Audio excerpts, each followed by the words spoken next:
Hey, what's up, everybody? I wanted to do a quick video showing you my website, reviewtheearth.com. If you go there, you will see my website. I'm just reloading it there.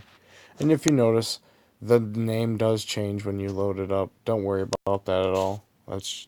I haven't quite figured out how to make that go away yet, but I will. No matter. If you click this gray box here under the search bar, you can also get the navigation pane to go away. And so I just wanted to give you a quick overview as well as show you some funny stuff that I noticed. Here on the home page, you'll find most of the meat and potatoes. I've got it all pretty much laid out, so it's just go to Review the Earth and start scrolling. These are my news articles that I've posted on here. Like just like Drudge would find them somewhere around the internet and post them on his site, I do the same thing. In this top box here is mine, RTE news content.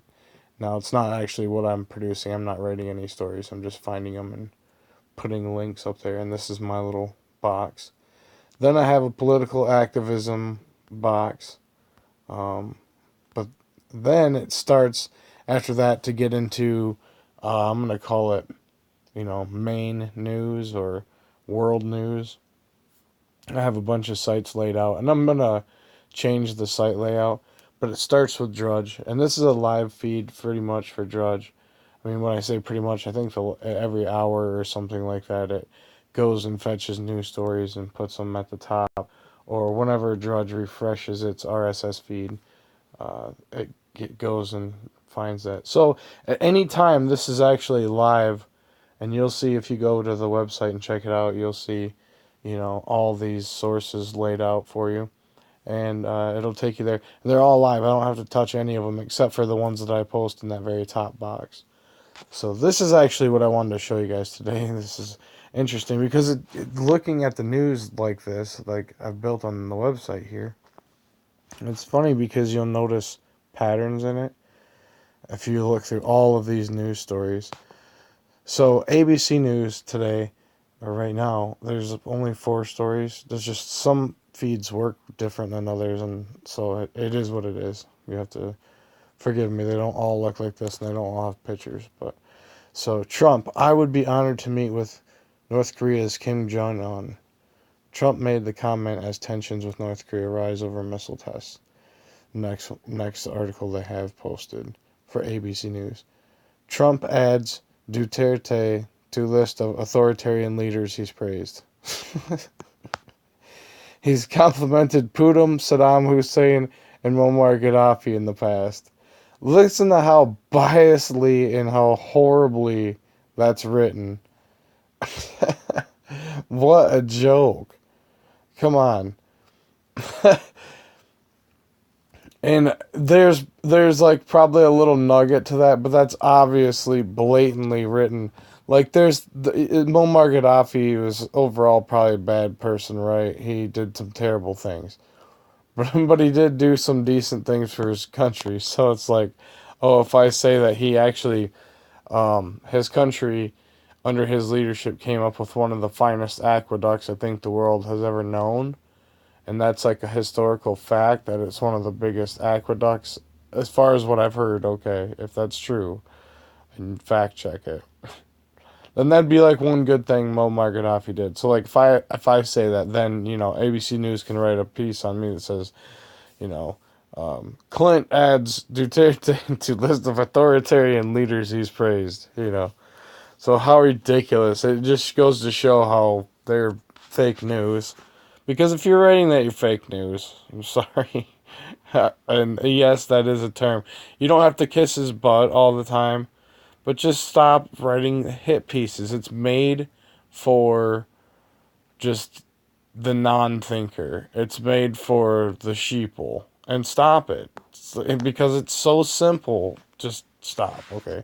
So then here's the next one. Trump questions why civil war could, not quote, but semi-quote, not have been worked out.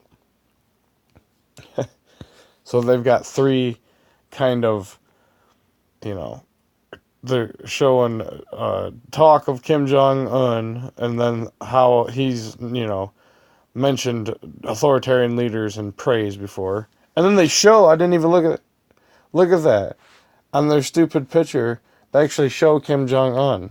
They don't say him as the other authoritarian leaders he's praised, but they show a picture there because they're fake news. They show Kim Jong-un. If I can zoom in, has a problem with that apparently, but jeez, oh Pete's. Yeah, so apparently, I'm sure he's praised Kim Jong-un when we're about at war with him. I mean, how ridiculous. How ridiculous. But then you go to the AP, and you can see Trump on Civil War.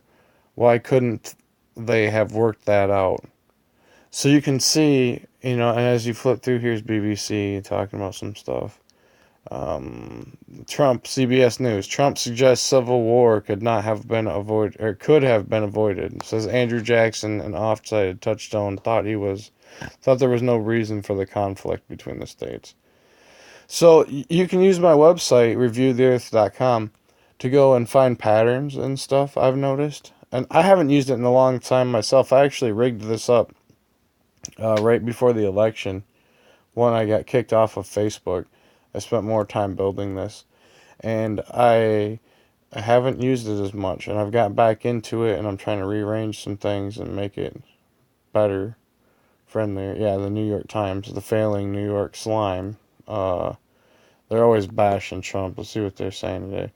Pushing for vote on healthcare bill. Trump seems unclear on its details. Of course, because he's such an idiot. Of course. Okay. Winners and losers of the spending deal. Spoiler alert. Trump lost. Of course, because he's an idiot. All right. Trump's very friendly talk with Duterte stuns aides and critics alike. It's because he's loves authoritarianism, and he's an authoritarian himself, and so him and Duterte get along fine, I'm sure, right? Trump abruptly ends CBS interview after wiretap question. That's because Trump's got a temper and he can't control himself. Joke. This is New York Times politics, so that's one thing I gotta edit right there. Would be change that to politics, because it's right in the gray box here. New York Times politics, but it's not up top. Well, I guess it is. It just says New York Times. Okay, I guess it is correct. So, Trump on Civil War. Why could that one not have been worked out? So everybody's flipping out about his Civil War comments. That's clear.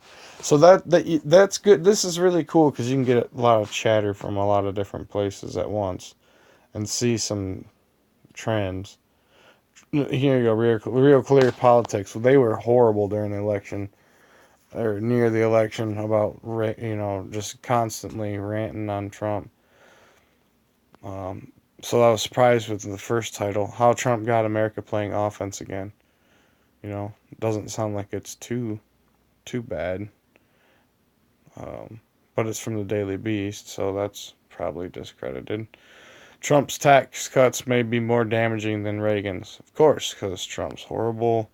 Trump will test Democrats' tax patriotism. Muslim comedian's winning take on Trump. Winning take on Trump. Boy, geez, that's a stretch. I barely saw any of that stupid correspondence dinner, but what I saw of it sure wasn't a winning take on Trump. Dean Obadiah. CNN Trump tried to distract viewers from the White House Correspondents' Dinner, but many watched as comedians and journalists stood up. The one guy I guess he's from The Daily Show, he was horrible. He was absolutely terrible. Media proves Trump's point. It's them versus us. Yeah, no kidding. Reuters. Trump questions why the U.S. Civil War had to happen. Boy, they're really stuck on that one, huh? He probably just made some, comment about it, and then they're all freaking out, just like they usually do.